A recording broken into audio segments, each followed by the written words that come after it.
Fantastic. Okay, well, welcome everybody, and Jessi, why don't you share your story? Sure, I can do that. I tend to talk a lot, so when she told me 10 to 15 minutes, I thought, I'm gonna have to pare this down because I can really go not only just talking about entrepreneurship, but I can really talk a lot about what we're doing in Hastings in the beverage world. So that's just kind of a passion of ours. So I am Jessi. I live in Hastings, Nebraska, and our company that I'll talk mostly about today is called Ensign Beverage. In the back with the donuts, the little donut holes that I brought, there's some kombucha, and so we'll get to that in a little bit, but we'll have you try it. Thanks for having me, Brooke, and Jake, make me look good, baby. I grew up in Nebraska. I grew up in a small town called Nelson, Nebraska. So I guess anytime that you're talking entrepreneurial and how it came about, I feel like you got to kind of start from the beginning. And so I had my first business when I was 6. I took big leaves off my neighbor's trees and I traced them with crayons, and I sat out at the corner of my mom's office, which is the courthouse in Nelson. And I sold those for $0.25 a piece one week. And she didn't know I was doing this. And all of a sudden, people in her offices were showing up with these great big tracings with my initials on them. And she came down and she said, "What are you doing?" And I had a box of quarters there. I'm like, "I'm selling my works, 25 cents for these, and if I glued the stem on, it was an extra 25 cents. So I had my first business. She made me stop doing that because I probably wasn't set up in the best location, but I always go back to I probably should have seen the sign then that I knew that I was going to be an entrepreneur someday and trying to figure out. I have had a whole host of small businesses, everything from selling Tupperware in college. That was maybe not my best idea, but everything that I've done, I feel like I've gotten something from, learned a little bit of something from. After graduating high school, I went to Concordia University and on a scholarship to play volleyball there. And they actually wanted to redshirt me, and so I agreed to redshirt. And then that winter, I fell in love. And I decided to leave Concordia University and move up to Lincoln. And that is when SCC actually caught me. That's kind of what I like to say. I am a graduate of SCC. I ended up going to SCC, not even really knowing what I wanted to do, but I was like, I like working with kids. So that childhood development center that's out there was up and moving. And so that interests me. So I ended up getting a degree from there. And it was a great group of people that took this 18-year-old kid in and helped me kind of figure out a few things in life. I did teach for a very short period of time. I had a preschool. I was a director of a preschool, and so when you learn how to manage 24-year-olds with a snap of a finger, I feel that you could work with groups of adults after that. If you can work with 20 of these at one time and get their attention, you can typically get the attention of a room of 20 adults. So that part also helped me learn a lot there. Shortly after that, I actually started working for a marketing firm, David and Associates, in Hastings. So Dave Buchholz, I'm sure you're very familiar with, because I'm very familiar with Swanson Russell just from my time there. I did media buying for them and did a lot of the organizations for the video shoots and just different project management stuff. And that was a great experience for me. Learned a ton there about marketing. Dave was always pushing books my way about, how to brand. Branding was a big word that came out in the I feel about the late 90s and the early 2000s, branding. So he was always educating us all on about creating your brand. And so I feel I picked up some good tips from him. I've had some wild stuff happen in my life, and this is one of them. I befriended some people that were traveling the country with some musicians and through some family friends, and I ended up going to work for Willie Nelson for 2 years and then Bob Dylan for another 2 years and traveling the country with them and doing what? Yeah, marketing, PR, setting up interviews, selling t-shirts, whatever it took. There were a couple tours that were hundreds of people, 108 people I think on our last tour that we did, 6 of us women. So it was not like, it was an environment that you had to just be tough in, but you had to, like, we were working 16-hour days and 5 days in a row, and it was a different city every night. You would just wake up in a different town. And so that was an environment that taught me a lot too about just keeping going, and you always just had to have like the scheduling down and like where you were. And so that was a very interesting experience, and I have a lot of stories about that, but that's for another focus. From there, I did land in Nashville. I got off the road and landed in Nashville, and then that's where I met my husband, Nathan. He was going to Vanderbilt school. He had just graduated, actually, from Vanderbilt, and we met there, and we ended up, again, I ended up falling in love, again, a second time. It happened twice, lightning strikes. And so we ended up living there, getting married in 2007 and living there for a few years. And while I was there, I ended up starting a soap company. And so how that kind of came about is I was on the Embarcadero in San Francisco one day. Actually, it was the day I bought this ring. That's kind of fun to remember. And I realized that they were selling soap for $8 a bar. I was like, soap? Like, cannot have that many ingredients in it. So I went back and I kind of taught myself how to make soap and what the ingredients would take. And I was making it in my kitchen. And from the kitchen, it grew to the farmer's market. And the farmer's market, it grew to, Nathan finally kicked me out of the house and made me go get a shop. And so from that shop, it grew to a bunch of stores around Nashville.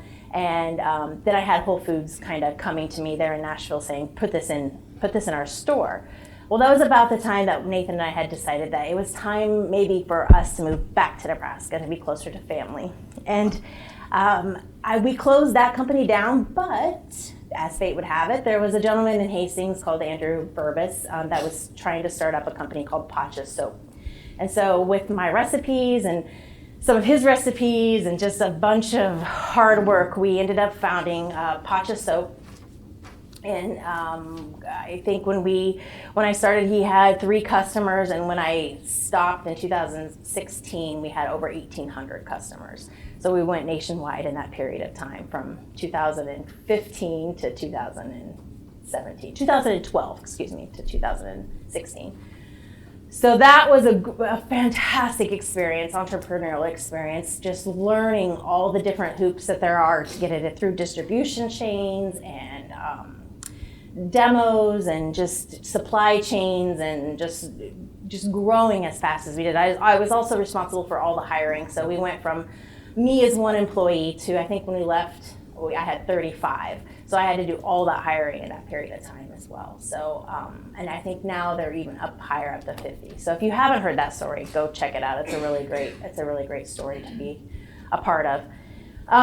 From there, my husband was making beer in the garage as a hobby, and he does data architecture and data analytics he was doing data architecture and data analytics for large companies, and so we could live anywhere, and he was doing that virtually, but he had this passion for home brewing, and we saw an opportunity in Hastings that we thought would be good because there was no brewery there, and so we ended up starting up a company called No Coast Brewing Company.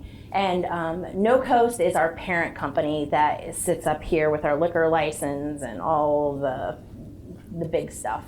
And we bought a building in 2015. I was tired of him home brewing, so I kicked him out of the house. And I said, no more fermenting stuff in my basement. It's time to go find a spot. So we ended up finding a spot and starting First Street Brewing Company. There are some stickers back there and some other things back there, so you can learn about that. But that is our beer side of things. So we have that. And then in 2016, we decided to start Ensign Beverage, 2017. So I've been brewing kombucha since 1995, since the summer I graduated high school. Before I left for Concordia, a friend of mine had given me this weird mushroom, and we were fermenting this beverage. We didn't call it kombucha back then. we called it the weird mushroom under the sink, because we were not treating it correctly. We were just feeding it some sugary tea sometime and dipping ladles in it and drinking it, holding our nose and drinking it, because it was the worst. It was just acidic, and it was not a good beverage to be drinking, but it did make us feel good, and we were like in high school, so it didn't really matter. In college, it didn't really matter. We just thought it would be healthy, this healthy beverage. This is what they were telling us. So I have a long history with kombucha, and the interesting thing to Nathan and I is, as we were traveling across the country on the East Coast and the West Coast, we could see this beverage starting to take hold out there about 2015. And a lot of breweries on the coast were double dipping and doing beer and kombucha. And I thought, I have a history with this. I kind of know what this is.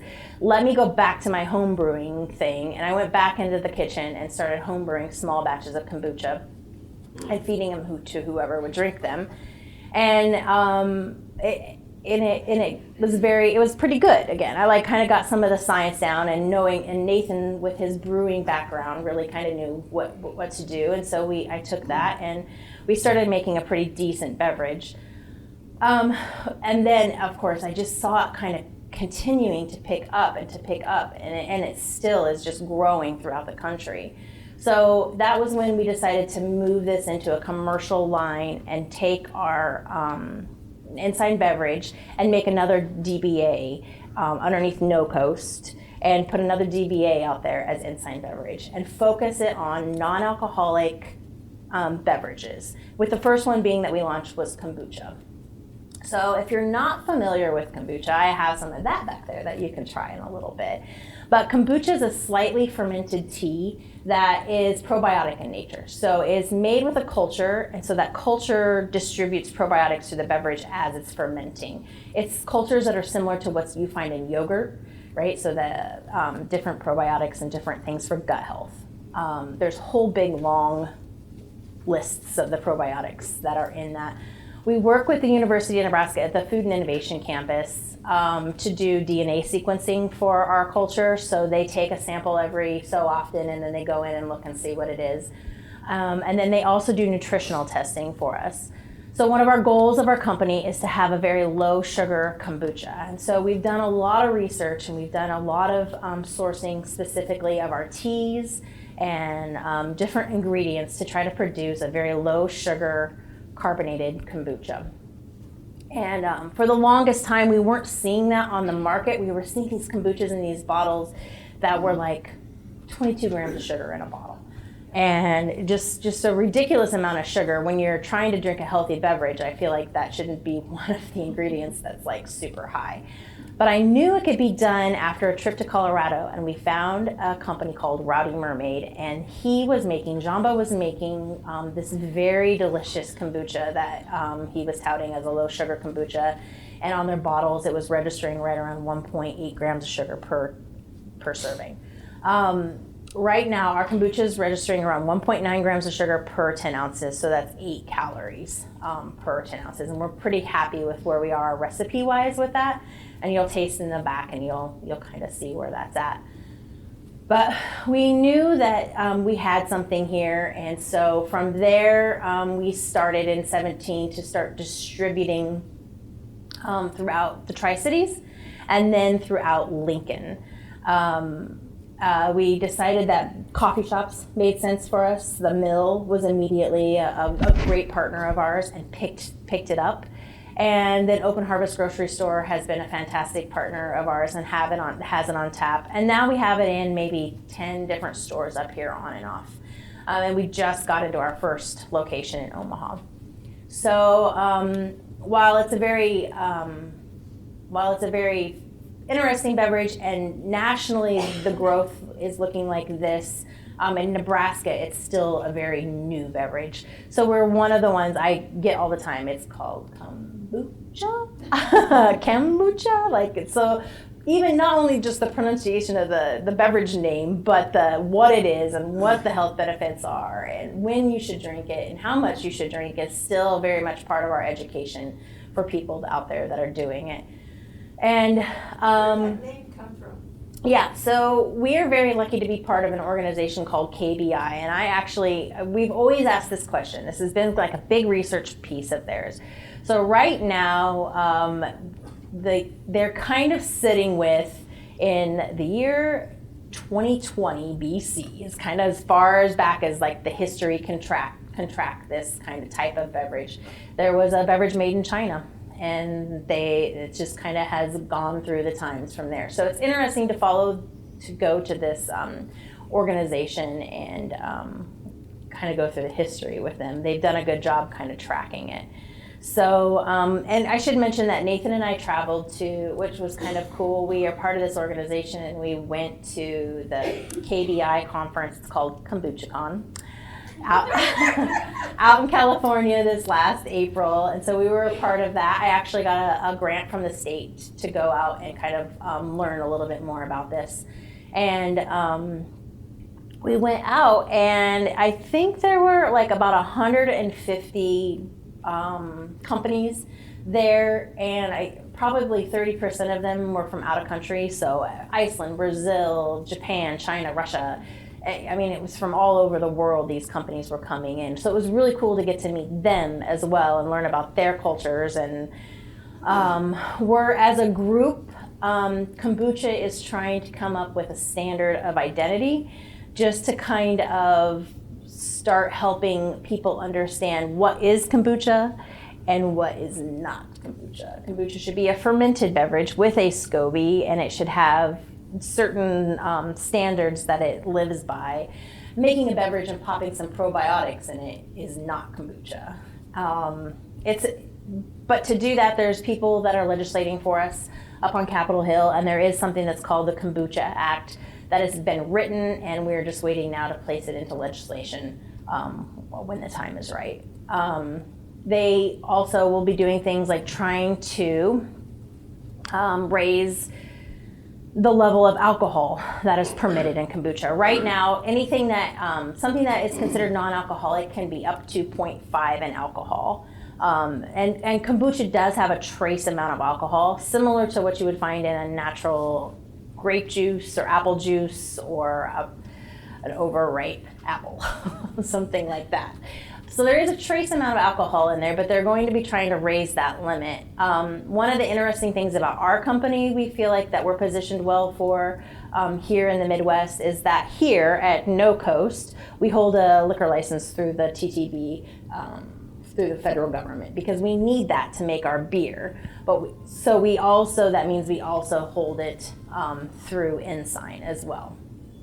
And so we anticipate that when this act is put into place through the federal government, they're going to say, okay, we can raise this, and you can still sell it on your shelves at this 1.25 that you're requesting, and not have to be 21 to buy that. But you're going to have this liquor license to make it. So we're kind of positioned well. And there's a few of us out there. Quite a few of the big ones are set up that way. But let me tell you, everybody and their horse is trying to make kombucha now, and they're making it on their countertops, and they're selling it at farmers markets. And so just to try to get that, we're really happy to be part of this organization, because just to try to get that under control and just kind of monitor who's doing it and what part of where these cultures are coming from and how they're monitoring alcohol. We do in-house testing, and we do out-house testing through every batch, every batch definitely in-house, but then quarterly out-of-house. And so we have to monitor that this is a beverage that's under 0.5 in alcohol. So it's something that's very important for us to monitor. So just anybody that's making it on their countertop and then being allowed to sell it, we're not so sure that maybe is the way to keep this beverage out there and to kind of grow it. So it's just interesting learning that piece of it. I have recently been put on a board at the Food and Innovation campus at UNL for the food processing center. So we'll start to work a little bit more closely with them and developing like a specific culture for us. I think that we'll be able to trace through different steps, which is kind of nice. And then you might start seeing some products from Ensign coming out of the food processing center as well. So we're excited to be working with them and this whole next step of what that means for the company. Any questions so far? How do you know when the process is finished? Finished. Is it based on? pH is really important. So we check pH levels throughout the brew. So he watches that. So he watches acidic acid levels and pH levels. So predicting your production, is that confusing? 'Cause normally you know how long it takes to make something. Yeah, we normally know. I mean, we can get within like probably 24 hours of knowing when that pH is going to hit the 3.2 mark that we need to do to pull it to move it. So I mean, we have a 9,000 square foot facility in Hastings that we brew in, and we have a lot of tanks. We have a lot of different tanks and a lot of different things.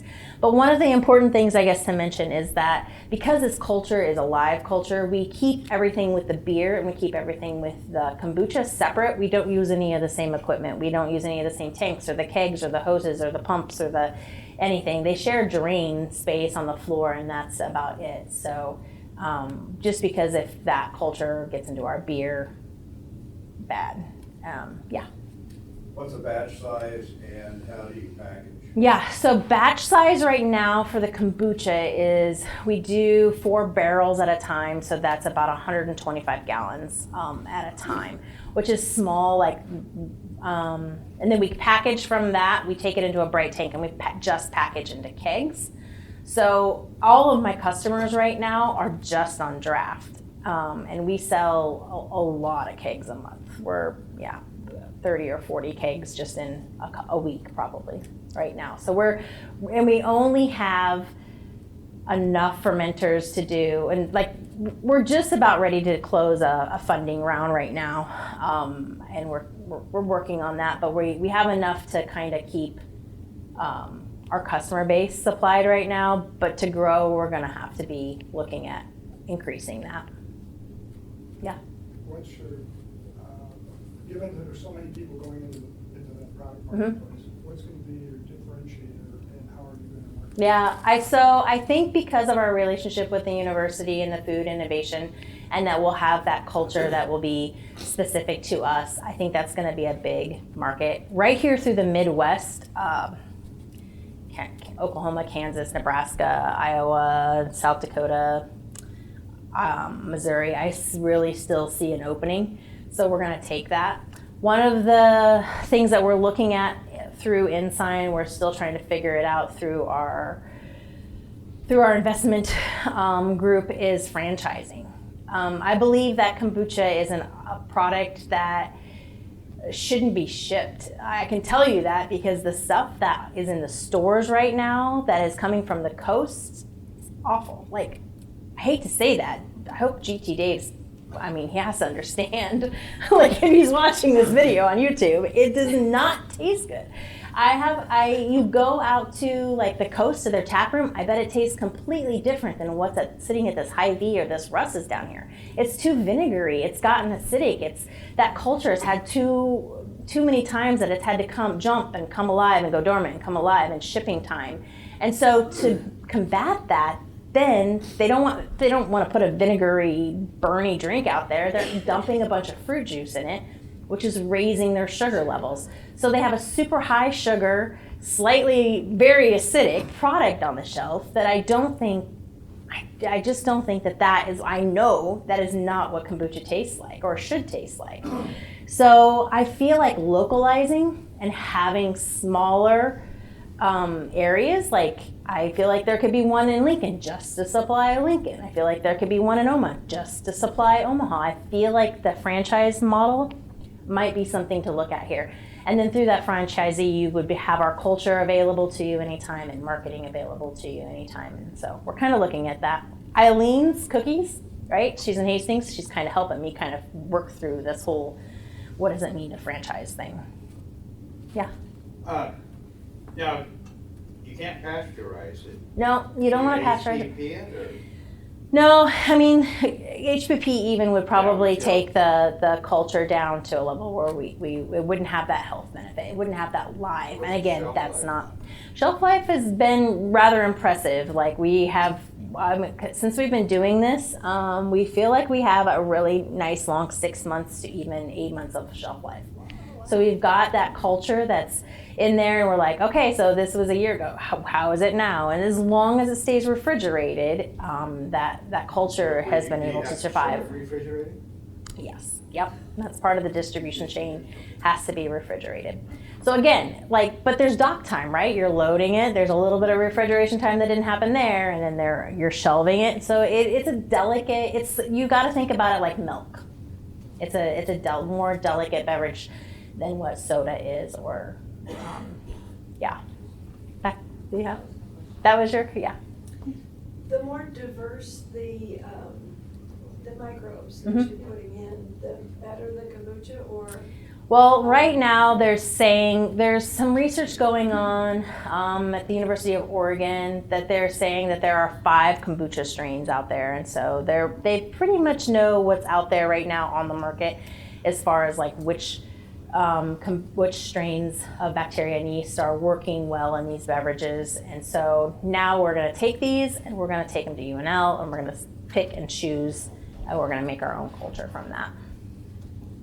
So are they, I know you don't want to spout off all of them, but are they mostly lactobacillus? Or Yeah, there's some lactobacillus, and there's some anidophilus cultures, and a whole host of yeasts, and yeah. How are you managing your costs versus retail, given a lot of the refrigeration and other Mhm. items? Yeah, I mean, well, kombucha is made with tea and water. So that's a good start because, it's fairly low cost to make it. Can it be cheap tea? Or Sure, it could be Lipton if you wanted to. Yeah, I've actually tried that with Lipton. We choose to work with a 3rd-generation tea farmer out of California that has fields in Sri Lanka and China, actually. And their fields are certified organic. USDA certified organic. So while we're not going to USDA certified organic, our product, because I've been down that road, we will use certified organic products in our tea.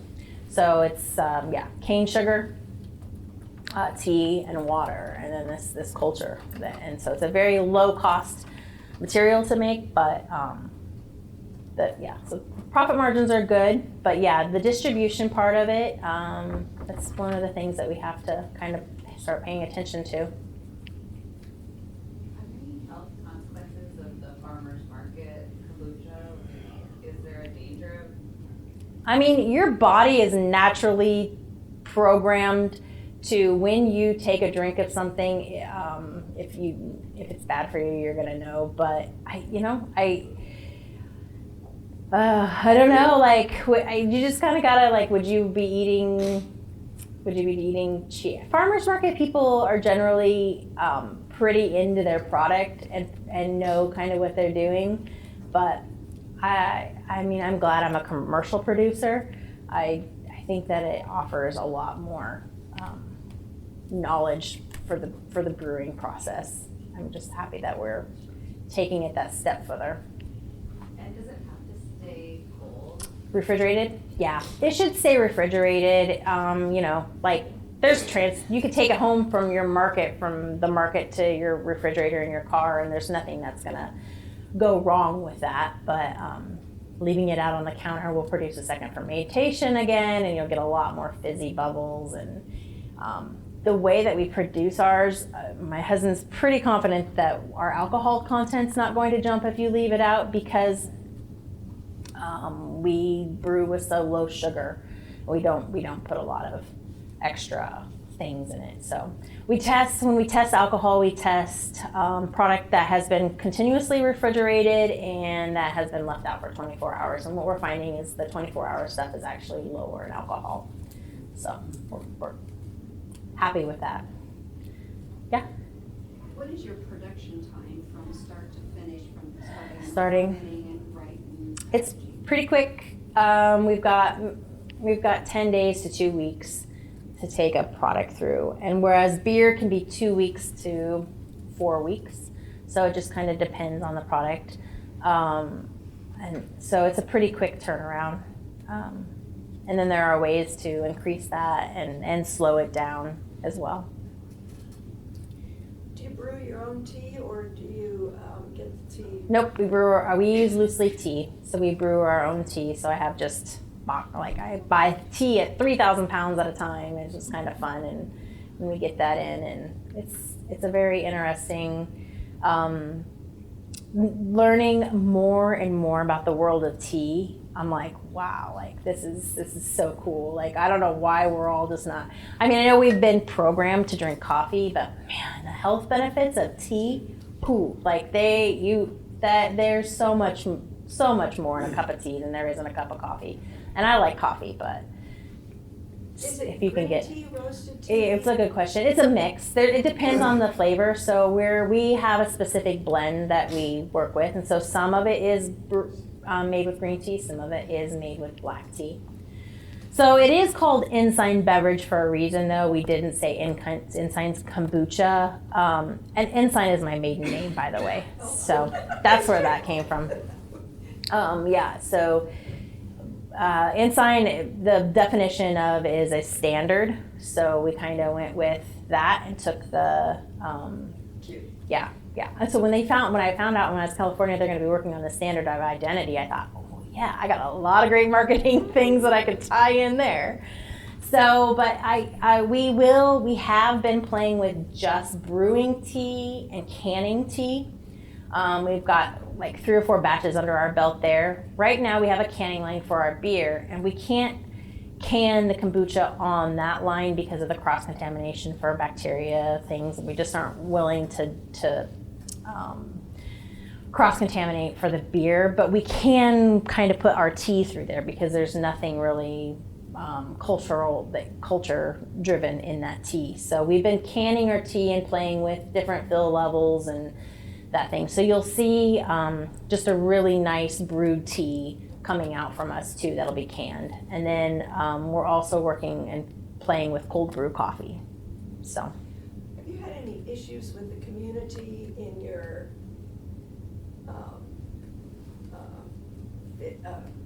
waste from your company or from your production, that kind of thing? No, there's not a lot of waste. Yeah, I mean, we have bags of tea that we take to a local farmer and they use as compost.